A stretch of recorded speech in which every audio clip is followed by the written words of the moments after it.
مردود سے۔ شیطان واقعی میں یہ بہت بڑا ہمارا دشمن۔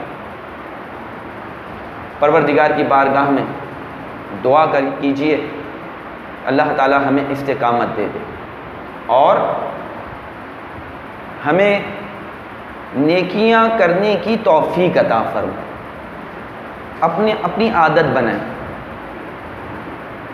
اور استقامت کے ساتھ اگر آپ یاسین پڑھتے ہیں تو استقامت کے ساتھ، حزب البحر پڑھتے ہیں تو استقامت کے ساتھ، درود پاک پڑھتے ہیں تو استقامت کے ساتھ۔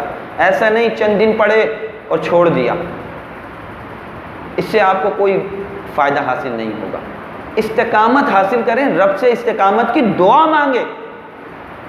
اگر آپ قرآن کی کسی سورت کی تکرار کرتے ہیں استقامت کے ساتھ، تہیہ کریں کہ جو آپ پڑھتے ہیں اور اگر اس کے اندر استقامت نہیں مل پا رہی تو آج سے استقامت کے ساتھ اللہ کا ذکر کریں گے۔ اللہ تعالی ہمیں استقامت عطا فرمائے اور اپنا ذکر کرنے کی ہمیں توفیق عظیم عطا فرمائے۔